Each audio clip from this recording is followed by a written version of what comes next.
Hasten. He is the international spokesperson for the Yeshua Council, representing the Jewish communities in Judea and Samaria. He's a Middle East correspondent for JNS and also the co-host of JNS podcast, Jerusalem Minute. He is also the host of a weekly Israel Uncensored radio program on the Land of Israel Radio Network. And Josh is also an award-winning freelance journalist. He writes regularly for JNS and other publications, and he's there in Judea. He does have the website, which is jns.org, and there's the picture of that landing page, which I'm telling you, they do a great job, jns.org. You want to keep track of what's going on over there. That's the publication. Josh, good to see you. How are you, friend? I'm doing okay. Thanks so much for having me. You bet. First of all, give us an update of just in the last couple of days, what's going on with Hezbollah. Well, as we saw, unfortunately, over the weekend, Hezbollah terrorists fired missiles and rockets at Israel, and one of the rockets struck a soccer field where Druze children were playing, and 12 children were murdered in that attack over the weekend, another 30-plus injured. Taken to hospitals in the area. Just a travesty up there. Hezbollah, of course, denying that they took part in this attack, but Israel right away confirming this was a Hezbollah strike. Their goal is to inflict as much damage as possible, cause as much carnage, and cause as much loss of human life as possible. And here you have children, Israeli children who are not even Jewish, who are Druze, who were the victims of this heinous, barbaric attack by Hezbollah. The prime minister today visiting that soccer field up there, it's in the Golan Heights actually, and saying that Israel will respond harshly. Last night, the Security Cabinet met and gave the prime minister and the defense minister the green light to go ahead as they both see fit in terms of when and where and how Israel will respond to the Hezbollah terrorists. Couple more questions on that subject. One is, how could they possibly deny doing it? I mean, where else would this come from? Yeah, they deny doing it because they know the Druze are a very interesting group of people, a very interesting religion. It's an offshoot of Shia Islam. They also have some Judaism, some Christianity, and other religions, and a very secretive religion in terms of their practice.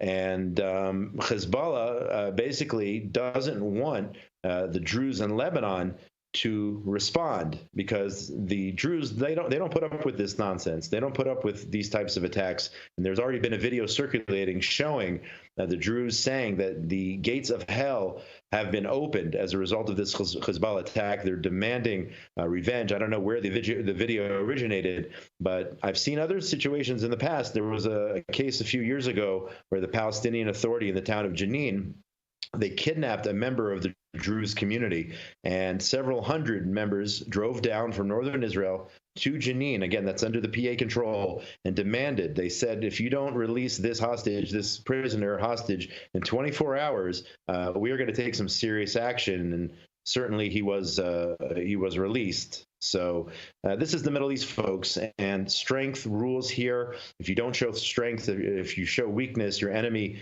jumps all over that.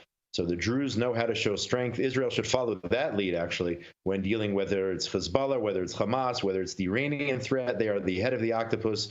Of course, they're behind Hezbollah. And Israel should learn from the way the Druze handles these situations.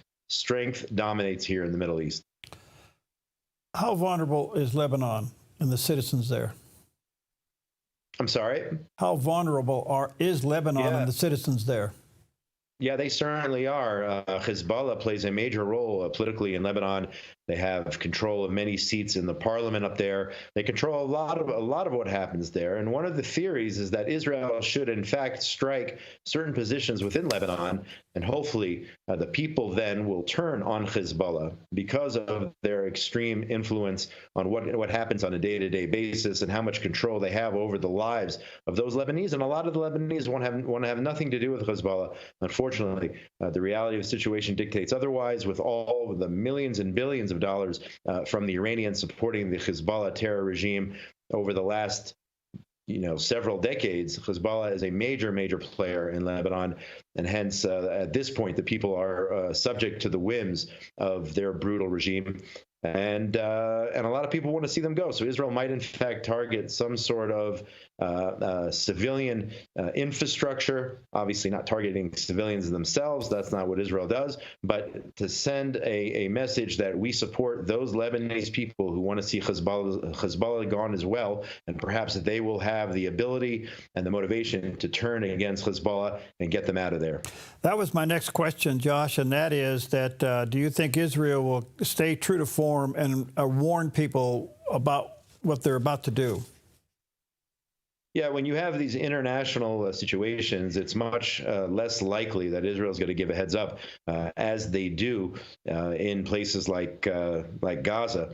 Again, you could question whether the morality of that. I think Israel goes above and beyond and does too much in terms of warning when Israel is going to strike, because that gives the terrorists also the time to embed with the civilian population often. So I don't think, as was the case several weeks ago when Israel struck in Yemen, targeting a Houthi port, another subsidiary of Iran, if you will, another terrorist organization. There was no warning there at all. The Houthis struck Tel Aviv and murdered an Israeli in Tel Aviv in a drone attack. And Israel chose a specific target and acted, sent over the F-35s, I believe, the fighter jets, and took out that port, which was functioning as a arms shipment port for Iran to get weapons to the Houthis to continue to attack Israel. And there was no warning there. So I don't see it happening in this situation where Israel will provide any type of warning. Again, Israel does not target human civilians. Hamas and other terror organizations use the humans as shields, of course, but Israel aims for the infrastructure and the sources of terrorism and goes after the terrorists. And that's the difference between us and them. The Prime Minister, as you well know, was here in the United States for several days. He gave his fourth talk to the joint session of Congress. How did that play back at home? So Prime Minister Netanyahu, despite criticism against his policies, he still leads in the polls, and he still leads now after coming back from Washington. And I think whether you like him or dislike him, I think that was one of the most brilliant, if not the most brilliant speech he ever gave. He hit on all the key points, talking about Iran and the threat that Iran has, not only for Israel, but really Iran is a threat to the entire world, a threat to the United States. He stressed that Iran views Israel as the little Satan, while viewing the United States as the great Satan. People have to remember that. So he touched on Iran. He touched on the anti-Israel, anti-Jewish, anti-Semitic protests on college campuses in the United States, and made it clear that those people, as he called them, were useful idiots for Iran.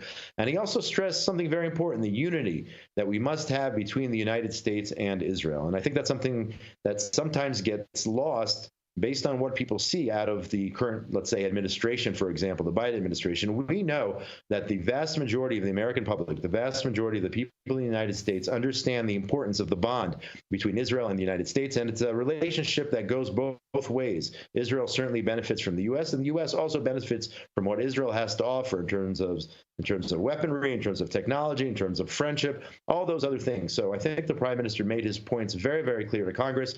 I know he had a great meeting, from what I hear, with former President Trump, who's now running for president again. The meeting with Kamala Harris, not as good. Unfortunately, Vice President Harris, who's also running for president now, unfortunately, she failed to call Hamas to take action in order to stop the war in Gaza.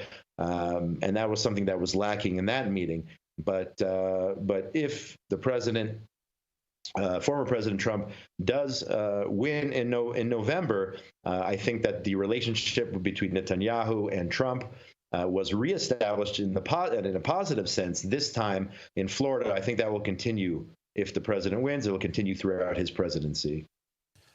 When Prime Minister Benjamin Netanyahu addressed Congress, his speech obviously very clear, very simple, very direct, very powerful. But he said there was a line in there, and I'll paraphrase it. When we address when we address Iran. It didn't say if. He said when we address Iran. To me, that was indication there's something in the making here. Instead of dealing with all of these proxies, he may go after the head of the snake. What do you think? Yeah, I don't think Israel really has a choice. And hopefully, the prime minister also alluded to an Abraham alliance. Hopefully, it'll be an alliance of countries who understand the moral difference and have a moral sense of clarity between good and evil. But we cannot allow to go Iran, rather, to go nuclear. That is an absolute unacceptable situation to leave Israel in. It's a threat to Israel. It's a threat to all of humanity. It's a threat to the Western world. So Israel, if we are forced to do so, Israel will go alone and will deal with the Iranian nuclear threat. One of the things that we did prove when we struck the Houthis in Yemen is that we have the military and air capability to reach far distances. And I think that was a direct message to the Iranians. So yes, I agree. I don't think it's if, I think it's when. If Iran continues to develop, number one, their ballistic missiles program, number two, even more worrisome is their nuclear program. It's not an if, it's a when Israel will have to act in order to save our country. It really comes down to that. Fascinating. All right, let me take a quick break. So honored to have with us Josh Hasten, an international spokesperson there for the Yeshua Council. He's also a contributing member to jns.org, which is the news service there in Jerusalem. Check it out, jns.org. Very resourceful. We'll be right back.